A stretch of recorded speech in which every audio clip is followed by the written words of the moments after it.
website or anything, but we may edit some of the short presentations for it to be shared that way in short videos. So that's the plan.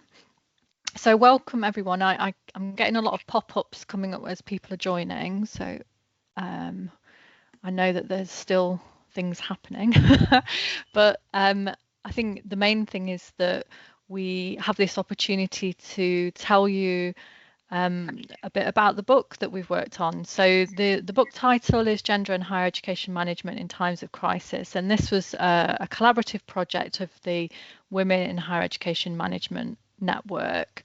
So next slide, please.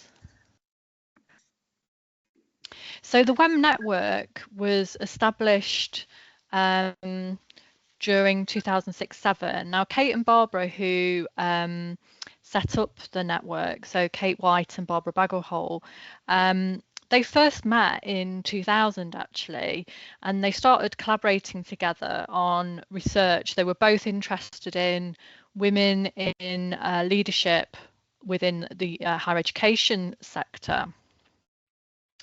And so they started collaborating, working together. They did a study together and presented that at some conferences. And as they were presenting their work, there were more and more people expressing an interest in doing repetitions or elaborations on the work that they had been doing in their own countries. And this is where the network stemmed from. So they established this network of a small group of scholars who were looking to analyse the challenges for women in university management. And so they developed this network, and this is where this network began. And as the network has expanded and evolved over time, we still maintain this aim, this interest. And now we have participating countries from all over the world. We have still members from the original group that Kate and Barbara involved, from Portugal and Turkey and Ireland, but we also have additional membership from other countries around the world: Australia, Austria, Czech Republic, Germany, India, New Zealand, South Africa, Sweden, UAE, the UK and the United States.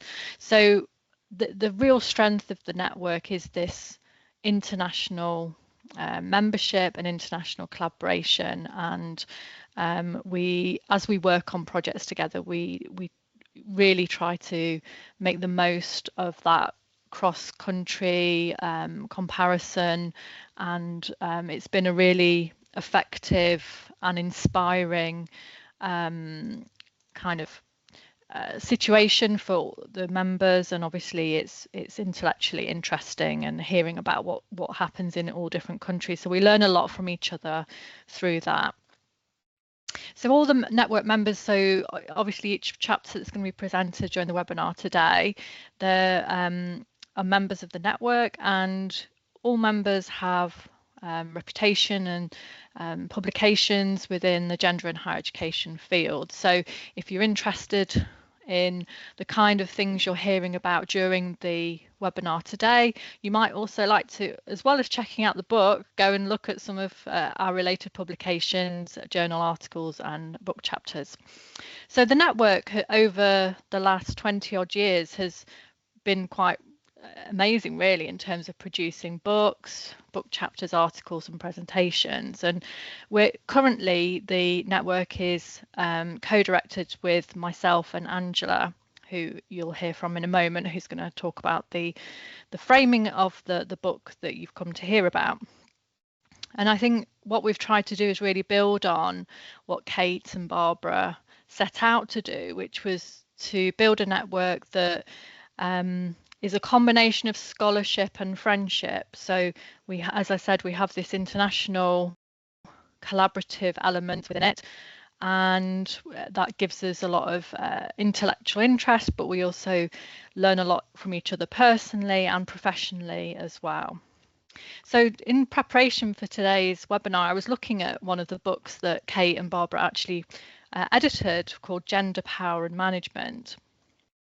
And when they were writing about that book, they wrote about the importance of the network members, and I think what they talked about in that book is still relevant today. So the huge time commitment of the members in you know, putting the effort in on their chapters, but also attending meetings, commenting on each other's work. It's a real commitment from members. So I'd like to thank everybody who's involved in WEM. And it's also a testament to everyone's research expertise, experience, shared passion and commitment. So really, I can see a very strong thread that's been maintained from the very beginning, from the friendship and scholarship that Kate and Barbara worked on together. So that's the background for the network, and we're going to move in now to focus on the book itself. So I'll hand over to Angela, who's going to talk about the introduction. Thank you very much, Sarah. The book we would like to present today is for Gender and Higher Education Management in Times of Crisis. It was published in autumn last year. And when we started to work on this book project, so about 3 years earlier, there were a lot of discussions about the consequences, the gendered consequences of COVID, still in place. But we quite early recognized that this is too narrow approach to crisis and to what we would like to discuss, because higher education institutions have a long tradition of seeing themselves in crisis. Yeah? Where crisis is often used as a synonym for difficult times, and also used often quite inflationary. And in the early 20s, we had the pandemic, we had war situations, inflation, climate change, budget cuts, increasing social inequality, misinformation or fake news, anti-gender, anti-democratic movements. So a lot of instances we could define as crisis. And in fact, we see higher education institutions confronted with a complex, multiple and interconnected crisis. So we used in the introduction the term polycrisis as the overarching concept because of these interdependencies between these different phenomenons, and especially the consequences connected to that. The approach we use to crisis is, on the one hand, coming from a social constructivist perspective. So the perception of a situation as a crisis varies between stakeholder groups, and also the crisis management that follows that perception or not perception of crisis may cause gendered consequences, and that is somehow the focus of the chapters in our book. So what are these responses to crisis and the gendered consequences? We approach crisis from 3 different angles, and the book is structured according to these 3 angles, and also the presentations will follow this structure. We have, on the one hand, papers in the book or chapters in the book that focus on crisis as a result of external forces impacting on higher education institutions. This might be the influence of state authorities, funders, or society in general, which lead to a discrepancy between the expectations of what higher education should deliver and what it is able to deliver. But as an external force influencing higher education institutions, we also have, of course, the pandemic and its consequences, but also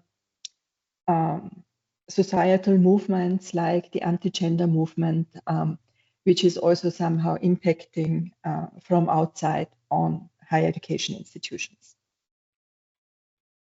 The second angle sees crisis as an endemic practice in higher education institutions or in higher education. So the structure of academic work and higher education institutions contributes to crisis, mainly coming from or resulting from a focus on an ideal scientist or an excellence ideal that leads to precarious employment and gender gaps. And this endemic crisis is probably the most difficult to see or to identify as a crisis. And the third, sorry. Oh. I'm sorry, I got lost in my own slides. Sorry for that. And the third angle to discuss crisis in the higher education context are expectations that are formulated towards higher education institutions, very often in the context of the third mission.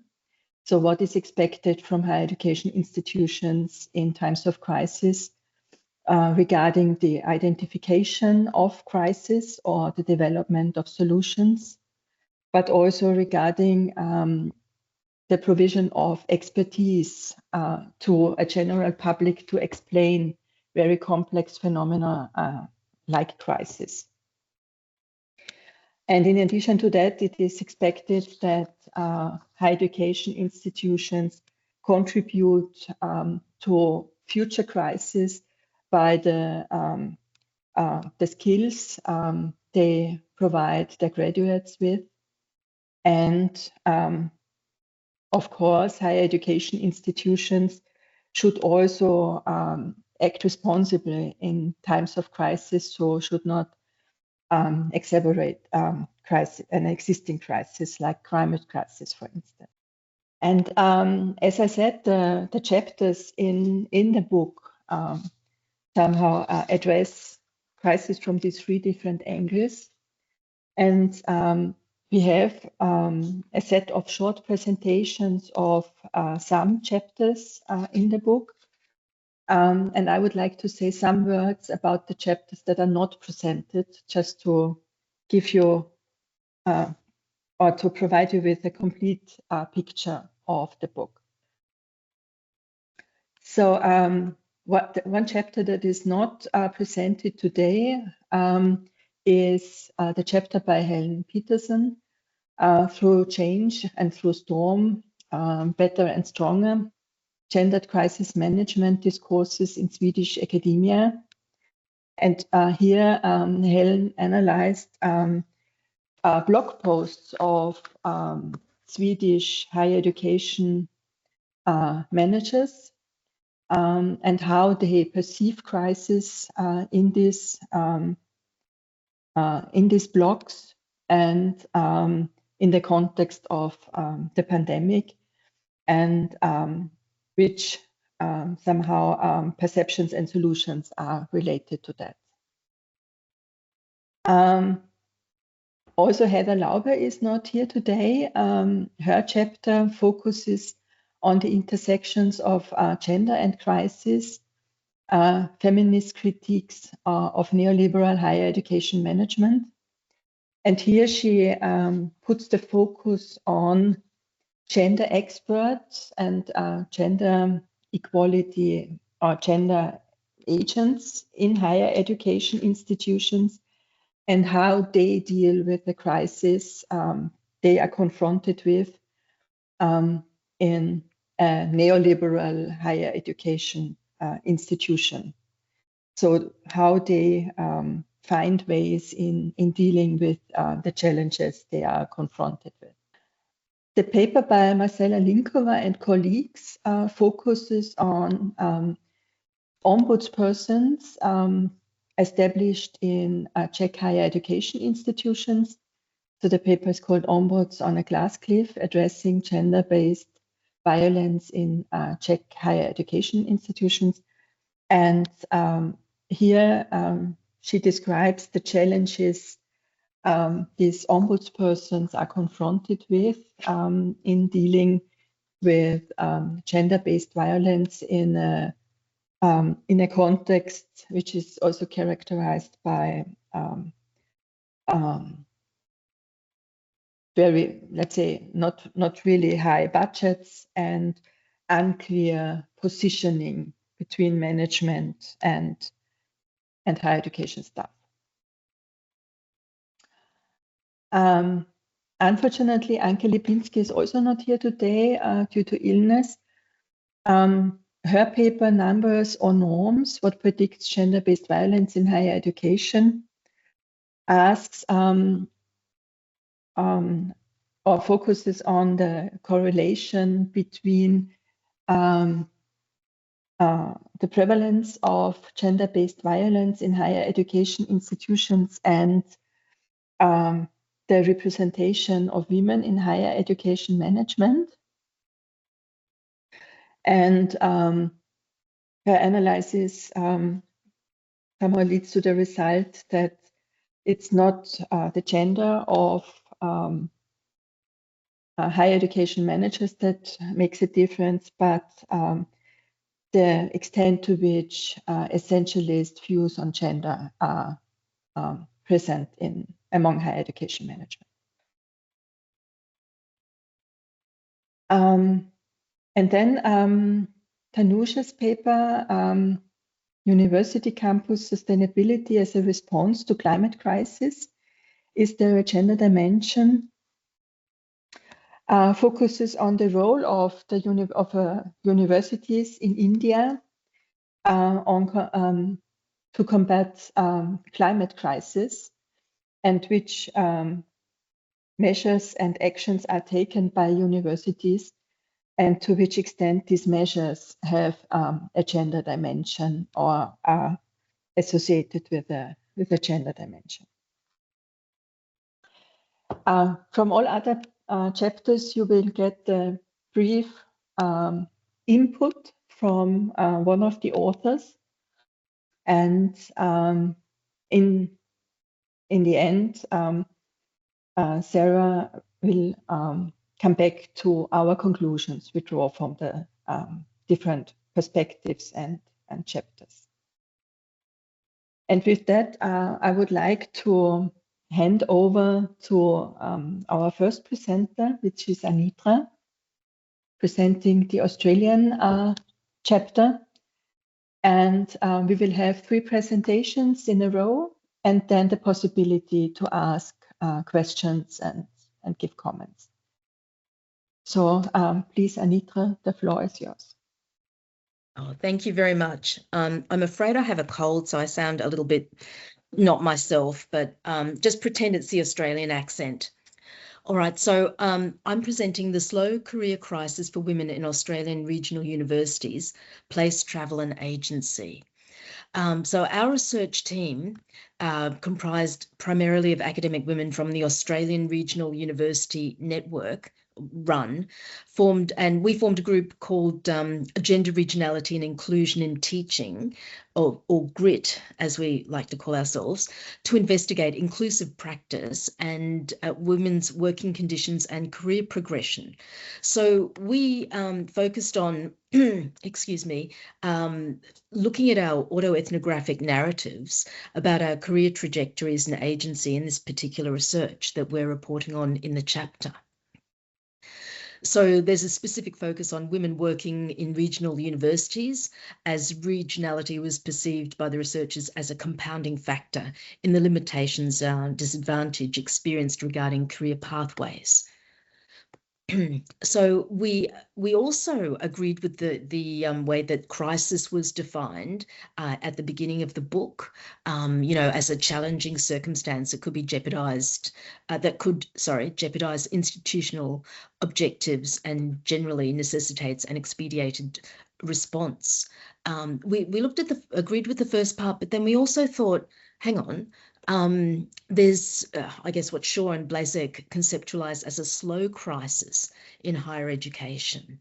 And we looked at slow crisis, for instance, the diverse effects of climate crisis on several factors, including cost of living and food security, which then also impacts on higher education enrollments and gender pay equity, et cetera. So crises, like all disasters, occur at varying temporalities, and sometimes they're experienced, we argue, like slow violence, almost imperceptible, but cumulative and damaging. So in Australia, we thought that there was an additional slow crisis being experienced in regional Australian universities, particularly for women, in the form of a structural violence. So regional universities have a more marginal status than the larger urban universities. And the status and the funding models are also seen to be less than the urban universities. And, women and gender diverse people, additionally, are rendered vulnerable against this kind of neoliberal backdrop of austerity and precarity. So regionality and rurality in relation to university workers in these institutions can't be positioned outside of the slow violence of climate change either, as this is impacts that are not visible in urban centres.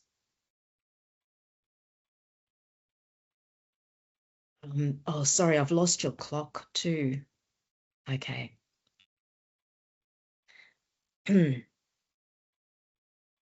So if we think about regionality and, it being constructed as often in opposition to the urban universities, I mean, we know that in the regions there's a lack of funding, chronic underfunding, and a sense of making do with limited resources, increased workloads. And one of the things that we found, one of the key themes, was that the requirement to travel long distances had some very difficult effects on women's, women and carers, caring, and their careers in general. So just moving back to regionality to make sure that we're on the same page, we're looking at regionality as places outside urban centres or city centres. So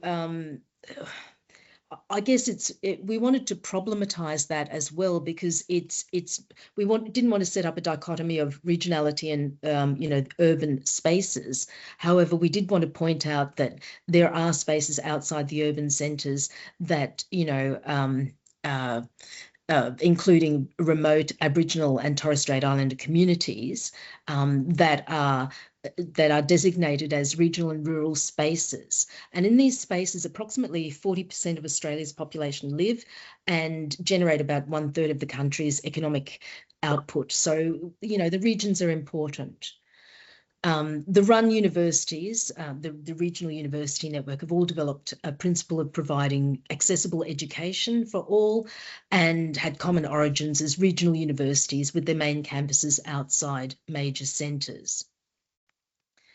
So you get the idea that regional centres, are quite a way out, outside of urban centres, and they're also centred away from each other as well. So the key themes of travel and agency are important here, because all of our contracts, of staff in regional universities say that we're required to travel for our work, and we're required to travel between campuses. So this can be a burden on both personal and professional time, and often conceptualized or constructed as lost time. So many of our researchers raise the point that you can't just travel, you can't just hop in a car and travel. Often it's a bus and then 2 planes to get to wherever you need to go. And it's also not just travel, it's the terrain that you're traveling through. In the wet season in northern Australia, there's flash flooding, or even in southern Australia as well, you can have flash flooding. And our campus at Mount Helen was recently evacuated because of bushfires. So there are all those kind of implications as well. Conference attendance was particularly an issue for participants, who noted that travel costs impacted academic conference attendance. And so this required people to make some pragmatic decisions, because the emphasis is on self-funding. So the challenge of travelling between university and conference destination, limited funding and other responsibilities meant that participants couldn't, avail themselves of those kind of opportunities. And of course, this leads to a limit in networking as well. Great, thanks, Anitra. Can you finish up? And yes, of course, there'll be a chance for participants to ask you some questions shortly, but absolutely, if you want to just finish up, all right, that'd be great. Thanks. So the key finding identified in this research is that travel requirements and limited agency are barriers to women in Australian regional universities and produce a slow crisis in their working conditions and career trajectories. So even though the women in this study are exercising a pragmatic or bounded agency within their existing contexts, the compounded effect of these constraints can lead to a slow crisis, often experienced as a slow violence with personal, relational, emotional health and well-being repercussions. Great, thanks, Anitra. So the plan for the session is that we'll have a presentation now from Monica and from Katrina, and then there'll be a Q&A for clarification questions around those 3 presentations before we move on to the next chapters, just so you understand what the plan is. So I'd like to welcome Monica Gallant, who is presenting chapter on career shock that Shan and I collaborated with. So thanks, Monica, for covering the presentations. I'll hand the floor over to you. Thank you so much, Sarah. And yes, it's my pleasure to present on behalf of the 3 authors of this chapter, Sarah, Shan, and myself. As Sarah mentioned, the chapter is called Career Shock, but Women Academics' Experiences of a Global Health Crisis and Why It Still Matters. So we were focused on COVID, but we used COVID as a kind of a testing ground for what can happen during a crisis. And we believe that the things that we learned through the COVID crisis were not just limited to COVID, but can be applied in other settings as well. So we started with this research question, looking at what are the impacts of COVID on women academics' work and their career perspectives. And is there a gendered element to it? And also, how did the management in the various higher education institutes respond to this crisis, and particularly to the women involved in this crisis? So we used 2 major theoretical frameworks to guide our chapter. The first one was the definition of career shock by Ackermans, and the definition that he puts forward is a disruptive extraordinary event outside individual control, triggering deliberate career thought processes. So we definitely felt that COVID fit into that definition. So we used that to guide us. We also looked at the definition of academic work, which is comprised of 3 elements: the teaching part, which went online, as we all know, during COVID; the research part, which for some people, it was a kind of a benefit. They found more time for research, but others found less time for research when their other duties got in the way. And then the third element of academic work is service. So we found again that some people found that they spent more time on service, particularly in the pastoral care of looking after students or other colleagues, and handling stress for themselves, but also for others, in their environment, and that service element of pastoral care seemed to fall more heavily on the shoulders of women academics as opposed to male academics. So the methodology for our chapter was an ethnographic and autoethnographic analysis. So we included our own stories, but also gathered 12 additional women academic stories. We had the women write extensively about their experiences during and after COVID, and we gathered all that data together. It was the 15 academics were all from different countries at different stages in their career, and experienced COVID in different ways based on their geographic regions and regulations from their universities. So we connected all that together in a thematic analysis. So what did we find? Well, we found that there definitely was a change in work context and dynamics, from physical space limitations, lack of provisions. For some people, they found it more, they could be more productive. Others found it less productive, less networking opportunities.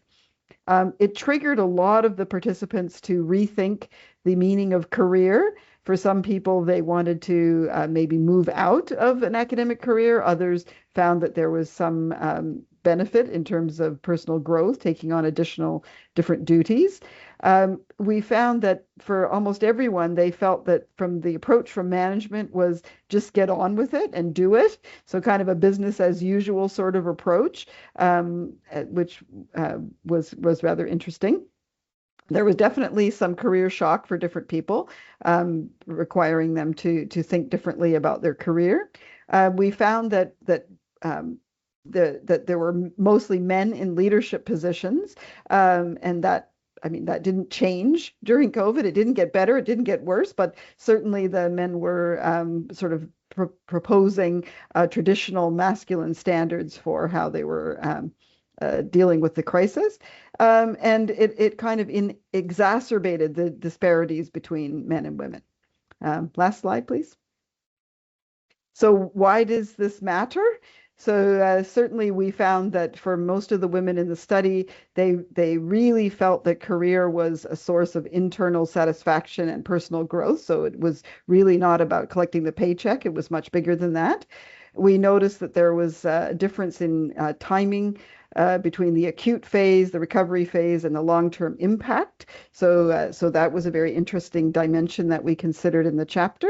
And to sum it all up, we found that there's a varied impact on careers, with some people having positive outcomes, others facing significant challenges.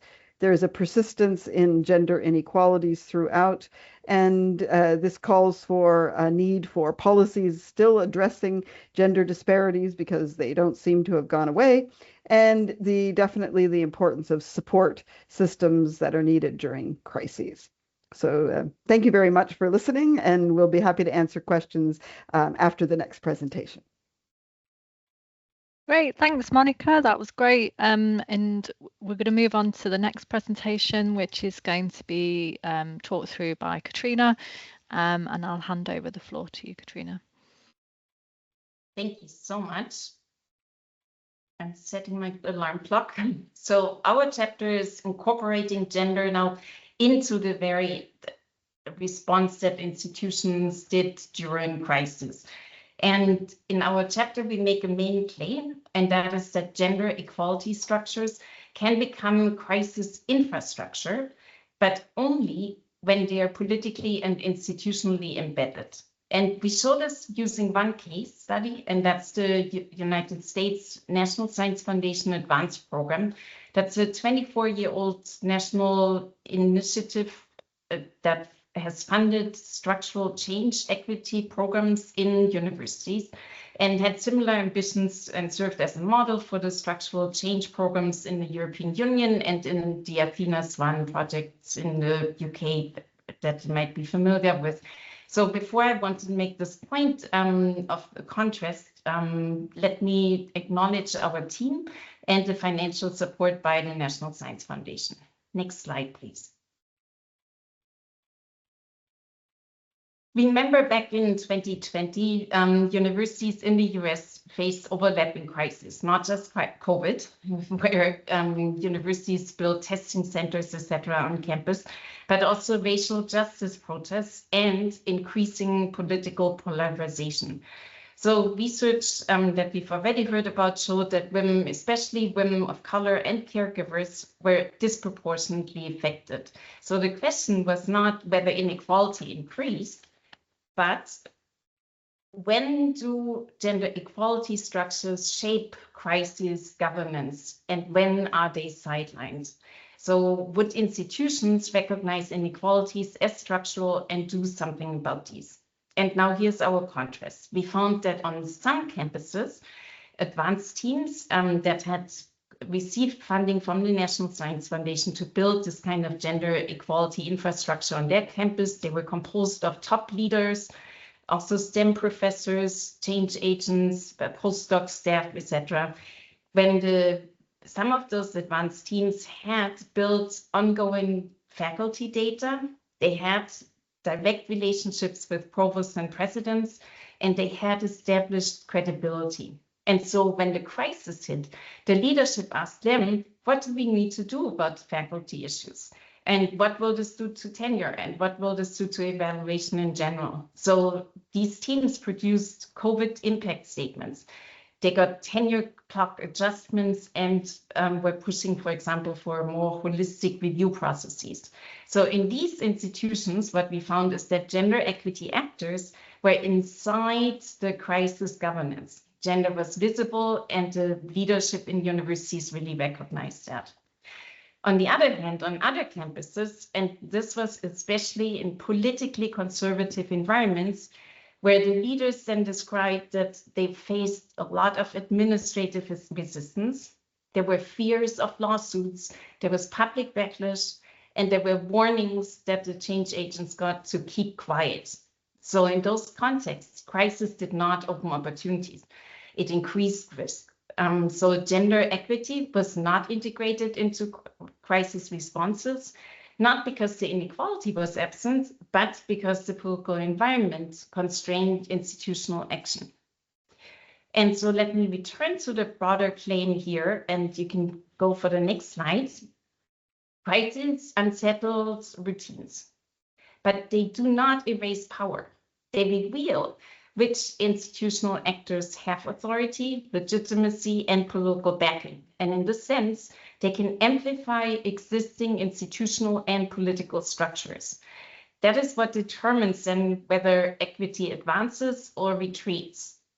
Where gender equality work is data-driven, trusted, embedded in the leadership, it shapes and can shape how crisis is interpreted, and where it is politically vulnerable. On the other side, crisis can marginalize it further. So there's one big takeaway, is that crises open doors, but they do not determine who walks through them. Where gender equality was embedded and politically supported, it moved forward. Where it was vulnerable, it was sidelined. So gender equality programs are not symbolic, merely add-ons, but they can be interpretive infrastructure. And whether they function during crisis, I'm coming to the end, depends not only on the institutional design, but on the political context. And so one final note is that the National Science Foundation Advanced Program, as some of you might know, was archived in January 2025. So the very federal infrastructure that had enabled some institutions to integrate gender equity into crisis governance is now no longer in place. And that shows us that infrastructure can be built, but it can also be dismantled. And I think that this invites for comparative discussion also across countries. Thank you. Great, thank you, Katrina. So now we have time for any questions that you might have for the three speakers that you have heard from so far. So please raise your hand, post something in the chat, and we'll have the chance to respond to those questions.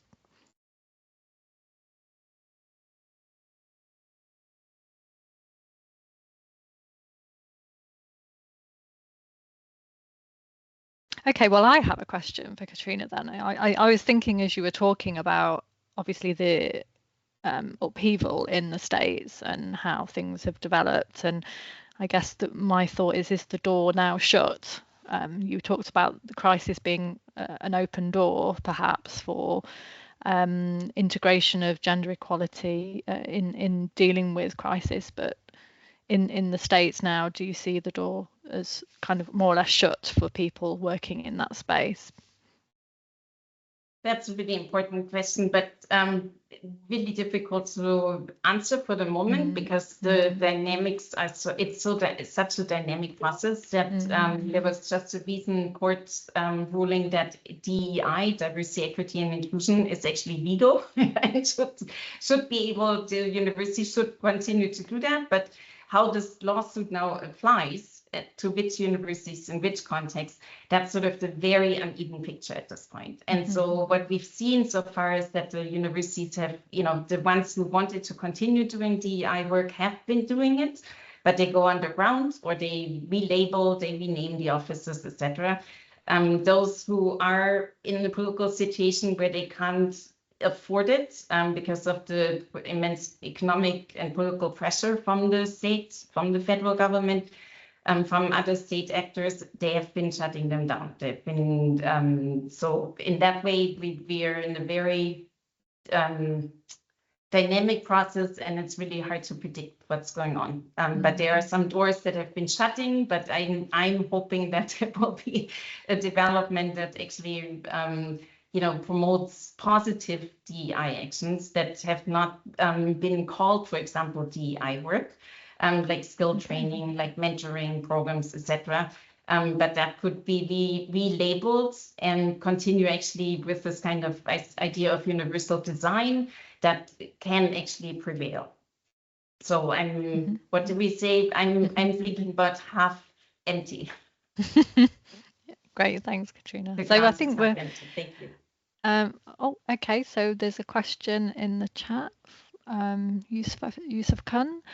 So I don't know if you can see that, Katrina, or everybody. Let's see. So as mentioned, limited mobility exerts cumulative long-term form of violence against women. Crises mentioned such as pandemics, wars only increase restrictions through systemic displacement and funding collapses. Can we expect institutional frameworks that struggle with gender equality under normal conditions to adequately manage these acute and sudden disruptions? So I guess the question is, if things are not functioning under normal conditions, but I think what's interesting from your chapter, Katrina, is the whole thing of it does offer an opportunity for if the conditions are right, it does offer an opportunity. And then the question is, do we need to change leadership, which is more often than not men? So I don't know, Anitra, Monica, would you like to come in on that question? Sure. I think our findings were that middle management definitely was, definitely did not understand the issues. And when, I guess when you're living under some very neoliberal KPIs, where if you don't end up with a research grant or, achieve your KPIs, then it's not worth doing. I think, it's a very, very difficult and contested space for leadership.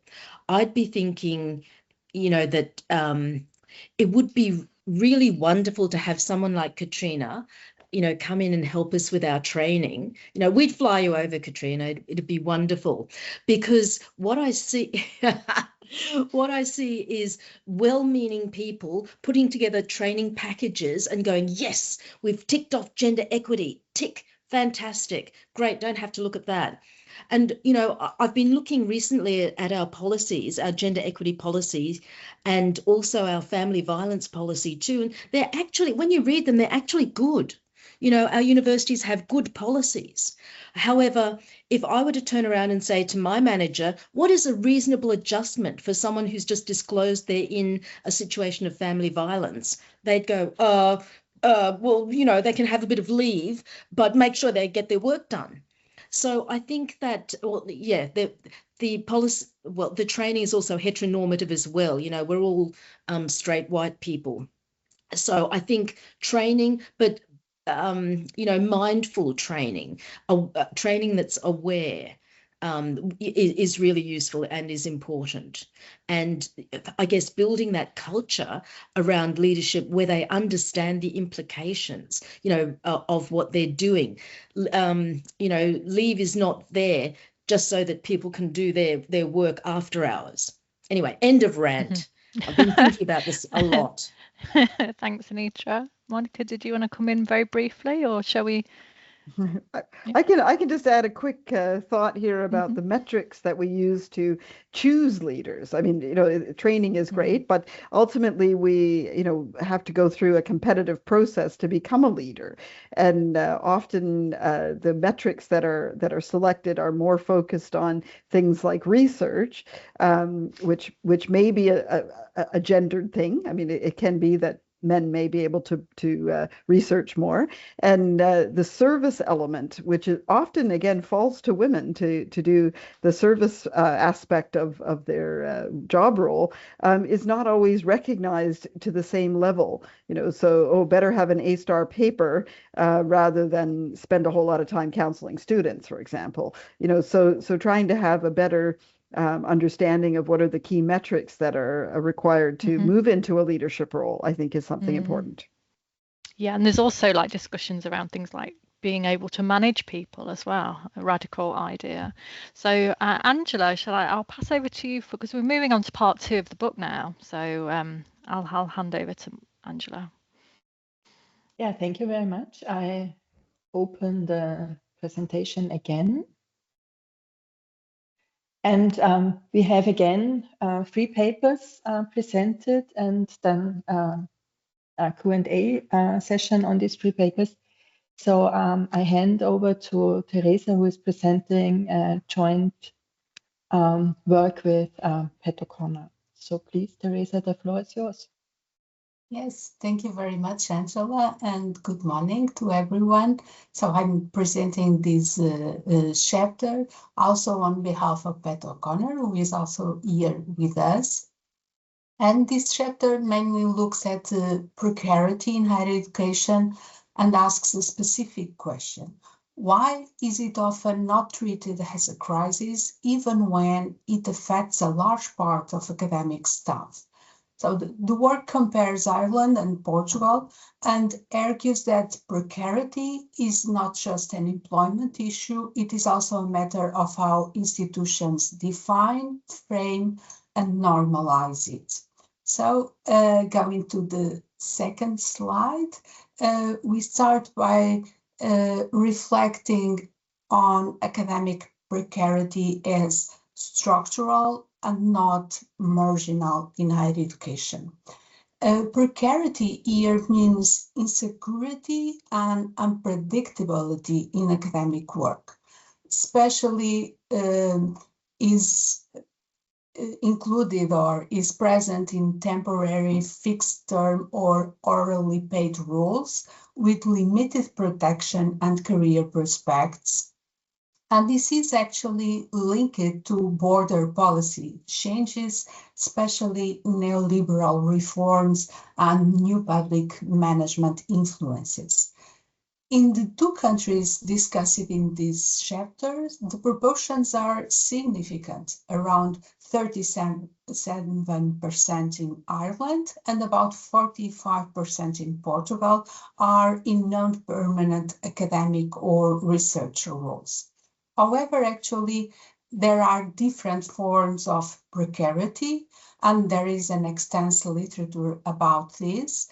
Some authors refer to academic non-citizens, those who are highly invisible and easily replaceable workers, and also the probatory citizens, especially postdocs and fixed-term staff, where temporary work becomes, at the end, long-term work.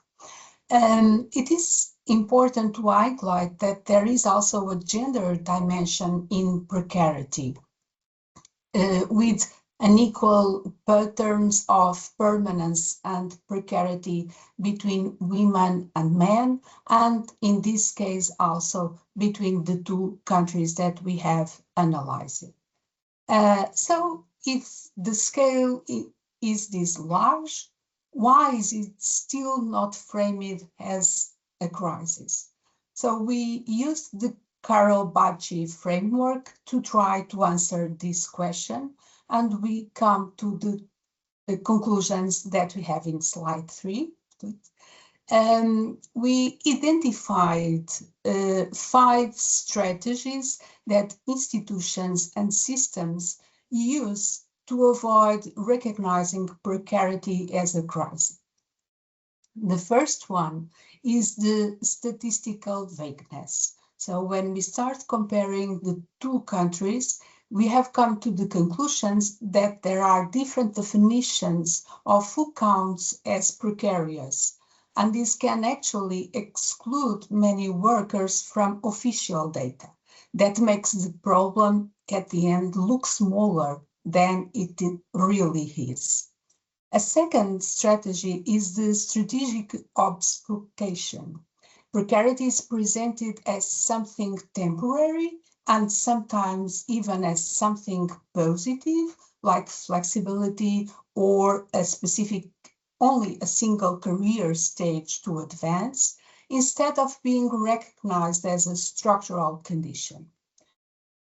The third strategy is related with deviant practices. Actually, institutions may work around labor protections through repeated renewals or special contractual categories, which keeps people precarious while at the same time appearing formally compliant. The fourth strategy is the normalization. Precarious postdoc and research roles actually become treated as normal and almost as expected, especially since we have our research system based on projects and they are highly competitive. Finally, the fifth strategy is the individual responsibilization. So the burden is shifted onto the individual. Insecurity is framed as a personal career management issue, then has a systemic problem with institutional and gendered causes. So to conclude, we can say that precarity is not ignored because it is invisible. It is often managed through these strategies so that it is not named as a crisis. The argument is that although structural remedies exist, they are not currently being implemented in either country. So I think this is the main conclusions we have, and we are obviously also open for questions. Thank you very much. Thank you very much, Teresa. So we move on to the next paper, which is dealing with a very similar question, the question why racism and sexism are not perceived as crises in higher education. So Dunja, the floor is yours, please.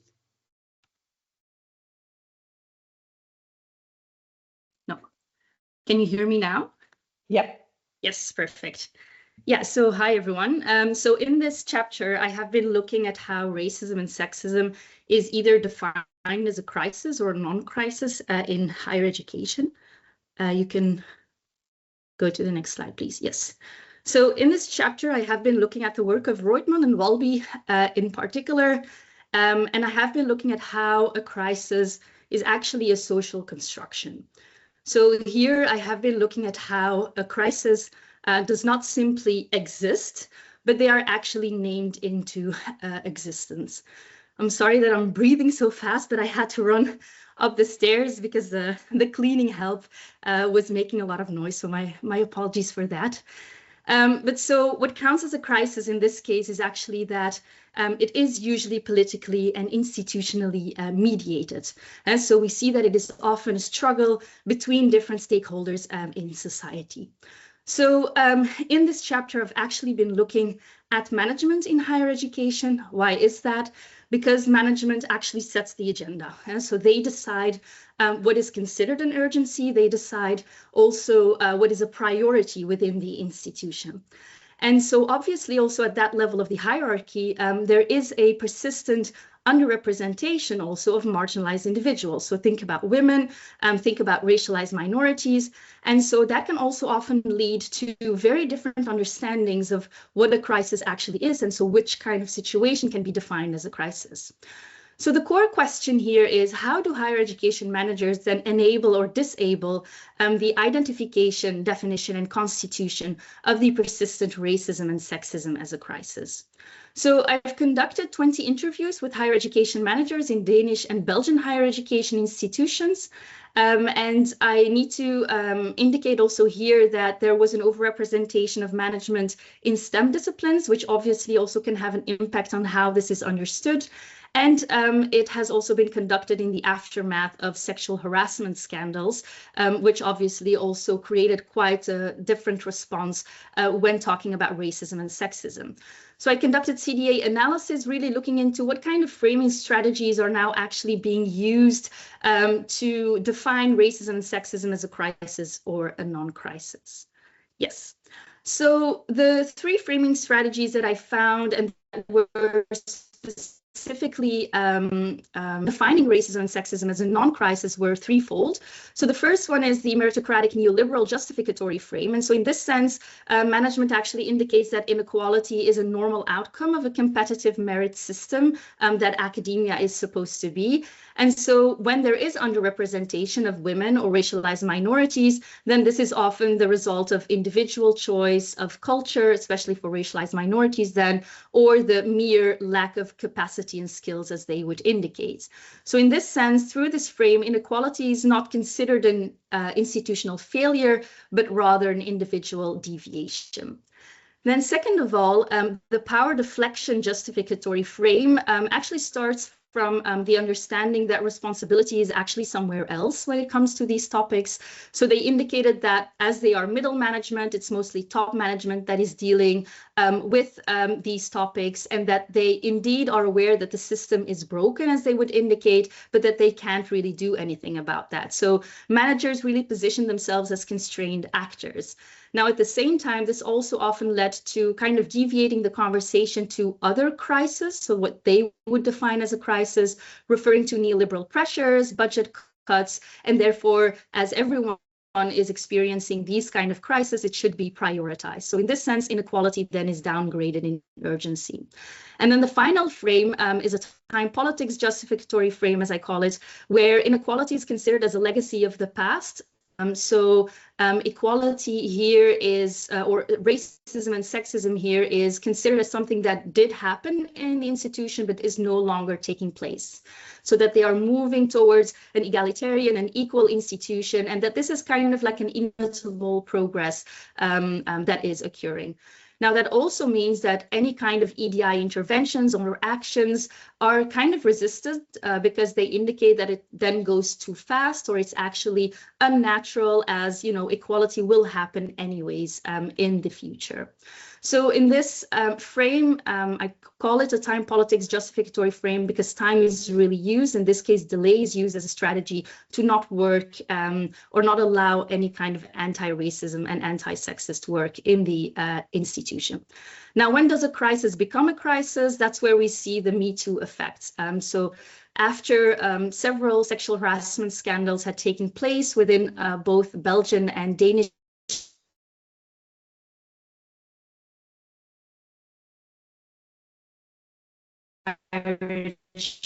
gender harassment shifted from after media outrage really forced to recognize that this is a problem, that this is a crisis, and that should be dealt with.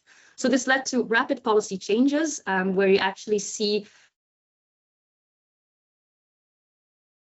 that they use violence and sexual harassment specifically, but that this is still tied to protecting their reputation.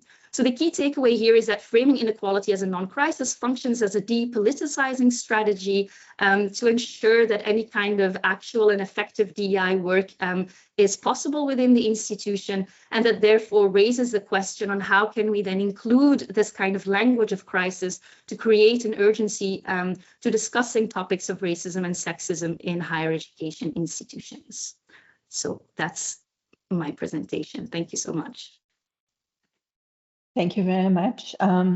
It's good that you did not end with a cliffhanger because there was some troubles with the tone in the last part of your presentation, but I think with the support of the slide, the message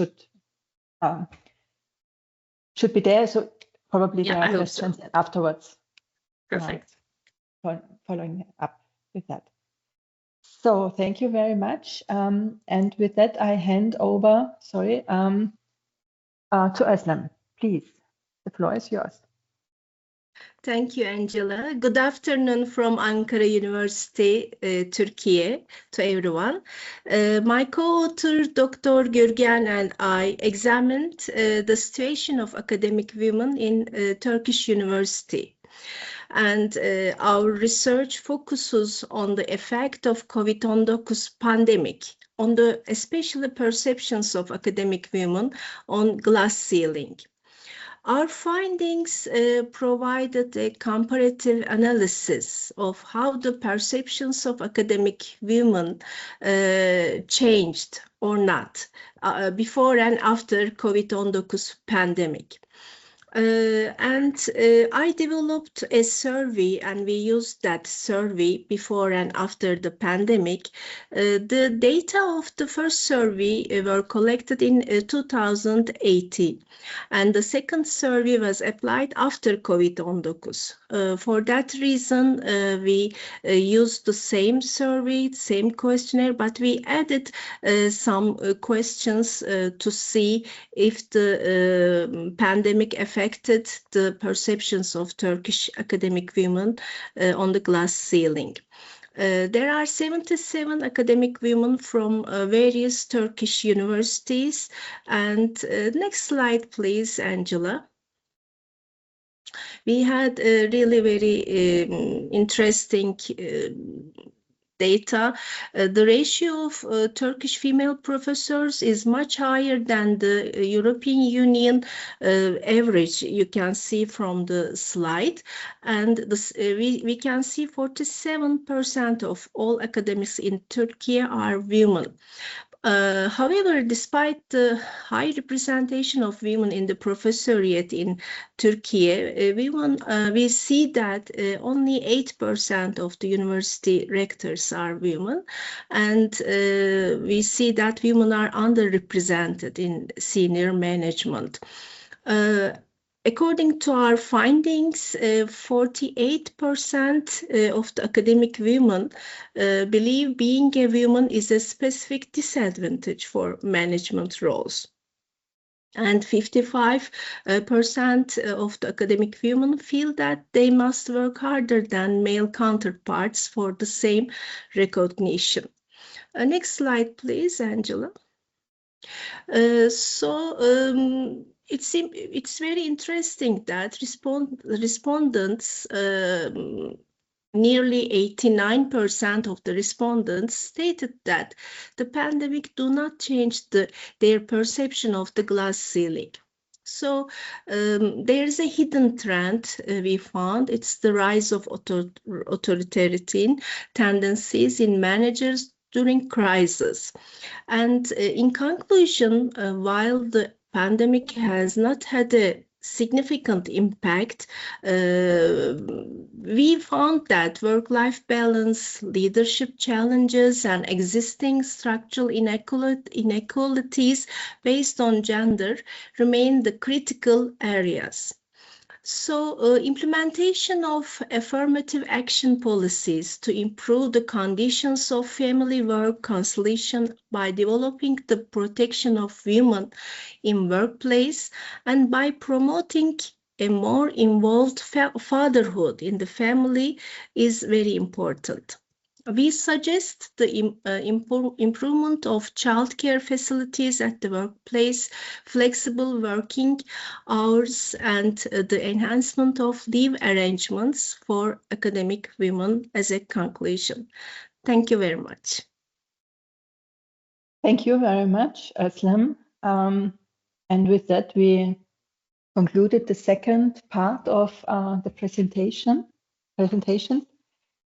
So do you have any questions for clarification or comments on the last three papers? Or probably if you did not get all of the conclusions from the second paper, so this would be the chance to ask them.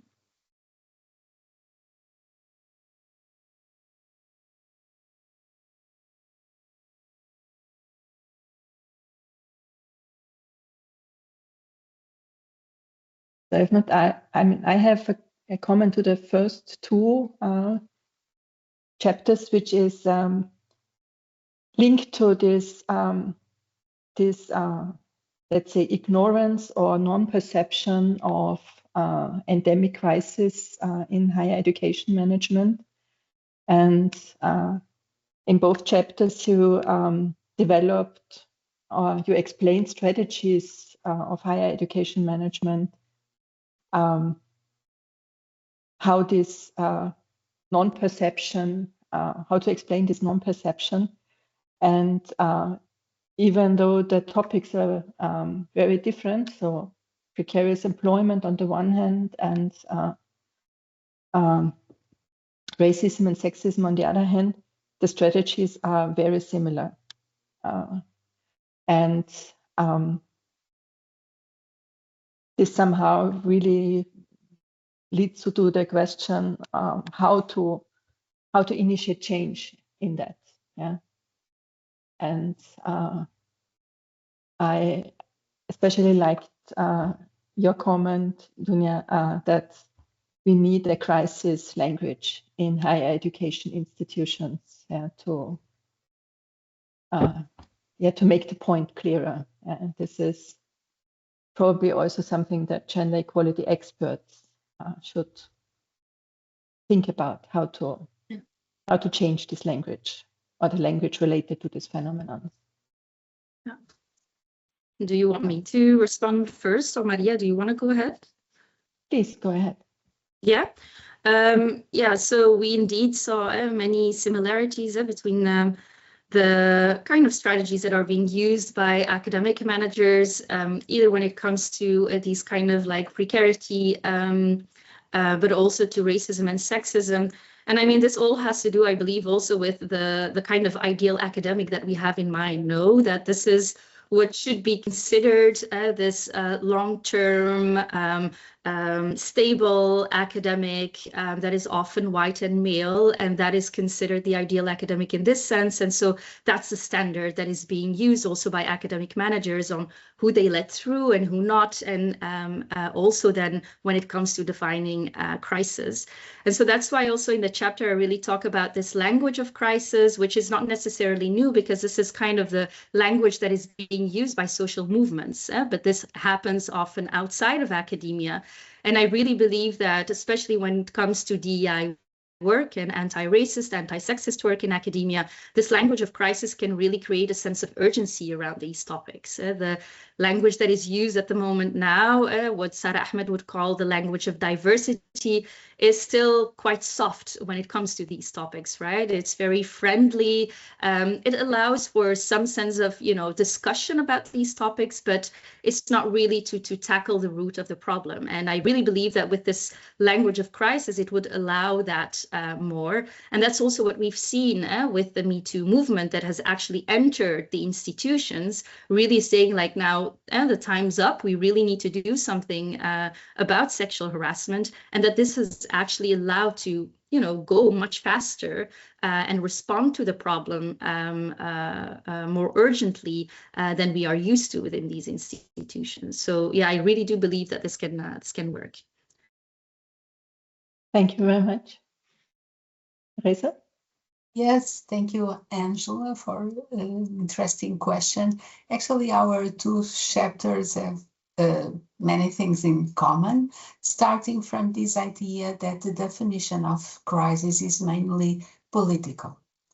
And in this sense, it's I think the gender equality specialists in each institutions have an important role in trying somehow to include all these different forms of crisis that we are talking about in the institutional political agenda.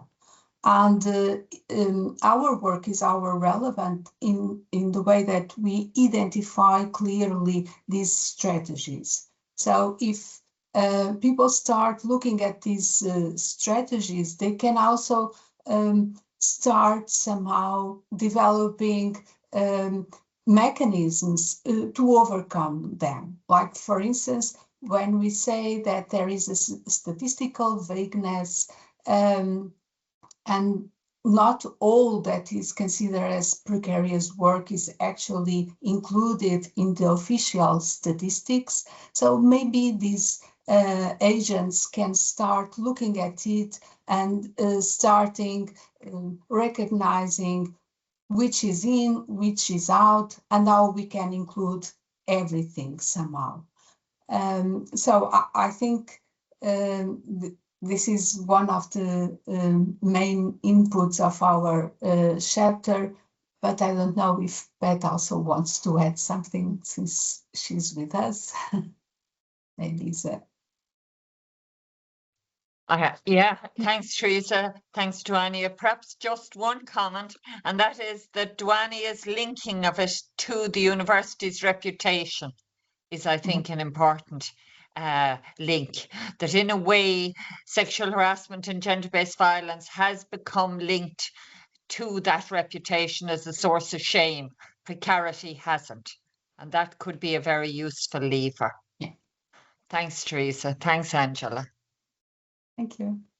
Thank you very much. So we then move to the third part of the book, and just one chapter to be presented from this third section, which is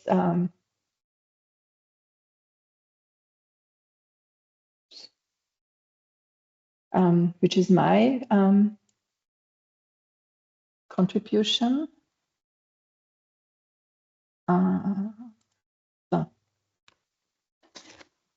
And this links nicely to what has been just said regarding language and creating a sense of urgency and need for action. So in my paper, I focus on how higher education institutions in Austria perceive gender equality and SDGs or sustainability as a crisis or not. And the main point I would like to make is that higher education institutions lack intrinsic motivation regarding gender equality. but they see themselves as pioneers regarding SDGs. And this is a fundamental difference and really important in understanding how they deal with gender equality and with sustainability objectives and goals. Because according to the law, higher education institutions are expected to contribute to sustainability, so the SDGs, and gender equality. So they have to formulate goals in their strategic documents and implement measures to reach these goals. And semantic analysis of strategic documents show that the gender equality objectives are perceived as being imposed from outside. So it is required by law, it is required by the ministry, and it is not something that comes from the core of a higher education institution. So they see themselves in a passive role, and this is clearly made explicit in the language that is used. On the other hand, higher education institutions see themselves in an active role regarding contribution to the SDGs. So here the formulation is active and it is focusing on being a pioneer, light tower, a very creative contributor to the solution of crisis in that context. And this different level of agency and commitment regarding the SDGs. These are somehow my conclusions from this semantic analysis, is that sustainability in the perception of higher education institution is clearly linked to its core missions and tasks, so research and innovation, but also teaching. And this is also supported by a public discourse, so in general public, and pressure coming from civil society movements. So at the time when these strategic documents were formulated in the early 2020s, Fridays for Future were very present in Austria and very active in formulating a discourse. The problem in that context from a gender equality perspective is that the SDGs are perceived as gender neutral, which is a bit surprising as one of the SDGs is focusing on gender equality. But how higher education institutions deal with the SDGs in their strategic documents is gender neutral. This is per se an interesting result, but what does this mean for gender equality, or what are lessons learned for gender equality? So the main challenge for gender equality is to find a way to compensate for this lack of intrinsic motivation. So we do not have a strong civil society movement asking for gender equality. So in the 80s or in the 90s, women's movement has been much stronger than it is today. There is also not as pressure from policy from the political environment these days. So there is somehow a need for higher education policy to act in this difficult context. And one possibility could be to call for a serious and consistent implementation of policies, which would require to strengthen gender competence in higher education management, which is not a new claim, but a still relevant one. and also to strengthen the gender dimension in research and teaching to come closer to these core competences of higher education institutions. And in this setting, probably also the role of gender equality officers has to change. On the one hand, they are the ones responsible to strengthen the gender equality discourse within this higher education institution. But probably it will be more important and relevant and timely to find new allies inside and outside the institution to compensate for this lack of a civil society engagement, and also to combat anti-gender movements which are part of this lack of political pressure to deal with gender equality issues at the moment. Yeah, this is it for my paper. Thank you very much. And we would like to directly go on to the conclusions before we go to the final Q&A session. And for the conclusions, I give back to Sarah. Please, the floor is yours. Mm-hmm. Hi everyone, it's me again. So you've heard a lot of different topics during the webinar. So this is like a flavour of what's in the book. So there's stuff around regional universities in Australia, career shock globally, what's been going on in NSF in America, precarity, racism, sexism, glass ceiling and SDGs. So hopefully you'll get a sense that whatever your interests within this space, there's something in the book for you to look at. So the conclusion chapter then, Angela and I have really tried to bring things together conceptually around the idea of polycrisis and how individual crises are not isolated occurrences. So a polycrisis, something that is multiple, interconnected and socially constructed challenges that accumulate and interact across different institutional levels.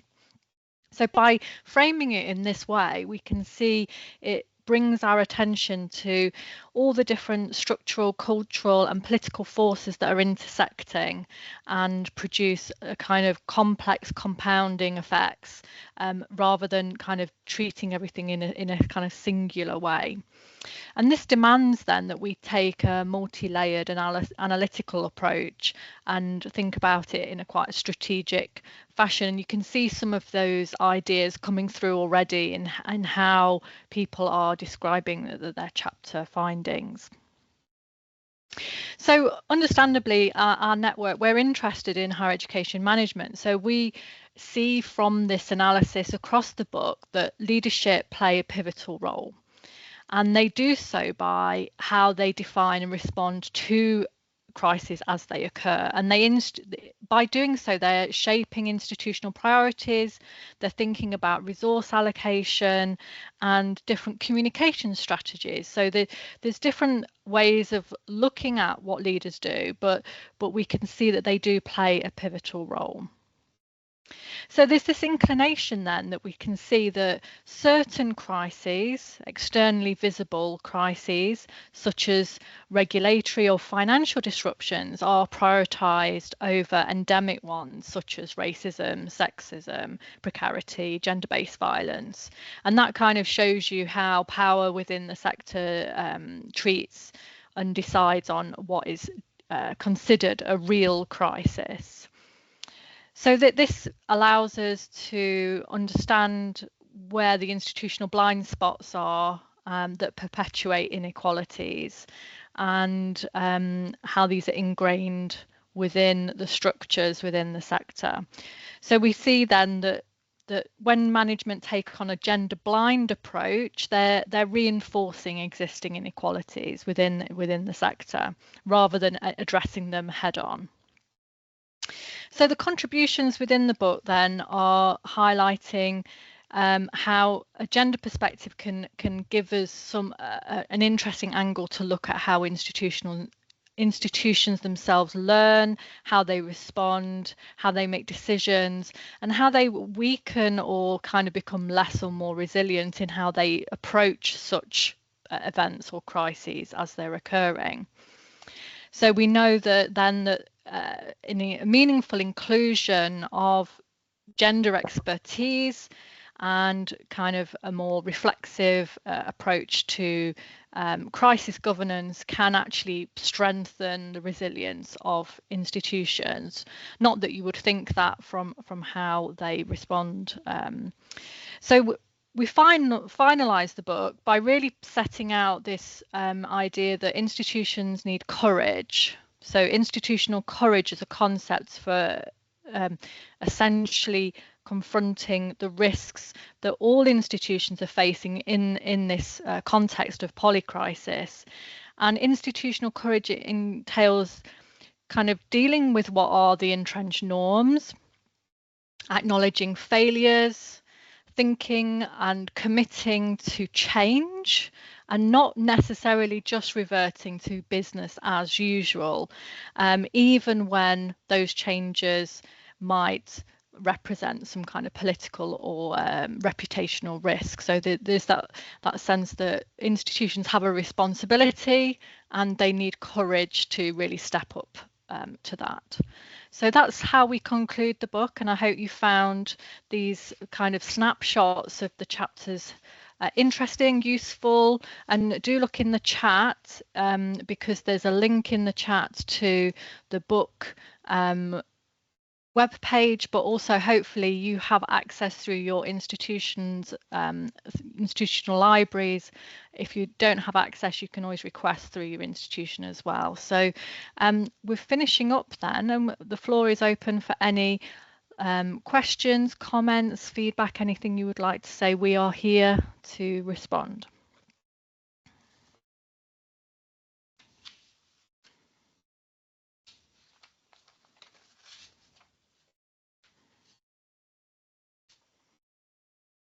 Stunned silence.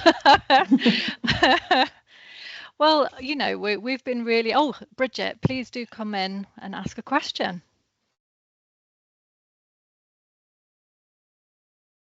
Okay.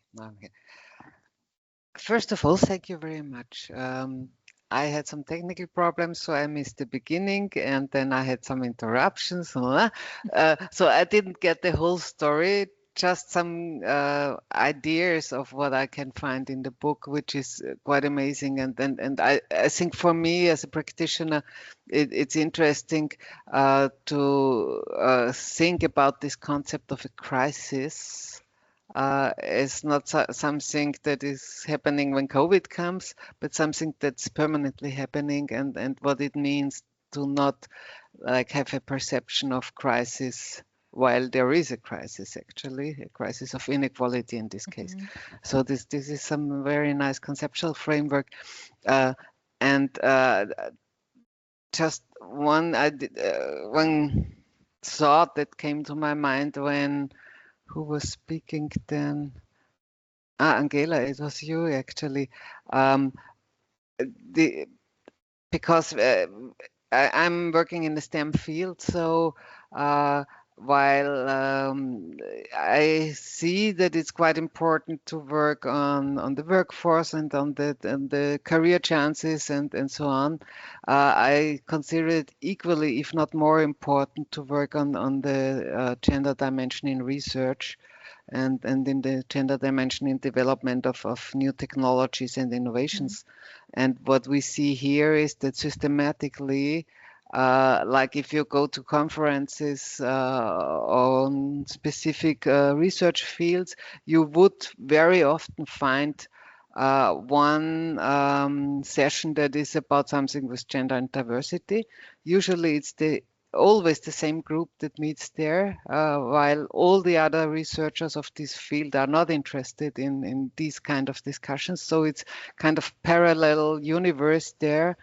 And I would consider it equally important to understand that our notion of excellent research is such a failure when we look through the classes of how gendered innovations could actually makes things much better, and what we are actually doing, because with every new cycle of development of technology, we see the same thing, same problems entering at a new stage with a new dress or whatever, and same ignorance.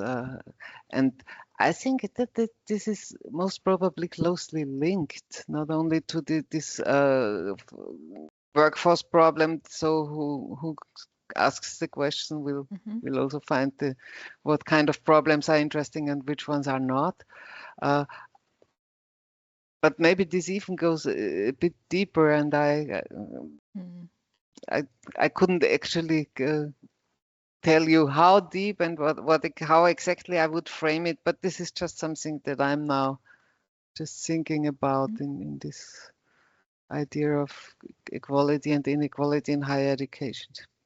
Okay, so I'll leave it there. Thanks, Bridget. I mean, I think it's really interesting to pick apart that issue around how research is developing and hasn't really, you know, with all the gender mainstreaming stuff that the European Union has tried and everything, you know, all those mechanisms on quite big scales, and yet it's not really getting to the heart of the issue. And like you say, it's very complex. So there's obviously the workforce diversity question, but you can't necessarily assume that as researchers become more diverse that this would resolve, you know. So it's kind of I know there are projects within the European space that have been looking at embedding EDI perspectives within research and doing it in a meaningful way, but how long has that been going on, in the sense of, you know, this is a conversation that's been around for quite a while, but I still, even within my institution, I still think sometimes people don't necessarily understand what that perspective would look like within their research if they haven't had that training through their education. So you know, I think there's quite a lot of different elements that come into that. I don't know, Angela, did you want to come in on some of the points that Bridget had made as well? I think it nicely links to what has been said about the dominance of this ideal scientist or and everybody as an individual, but also as a group, deviating from this ideal, has experiences specific forms of exclusion, or experiences this perceptions of this dominant norms, and has to react to that. And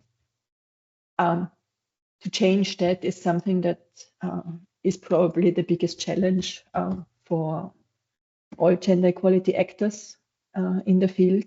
And also for research really to depict these excluding mechanisms, how they really work, and which factor contributes how much and in which form to this phenomenon. And I think that's leading us to all the open questions for future research. Any other responses leading on from Bridget's points? Any other questions, comments?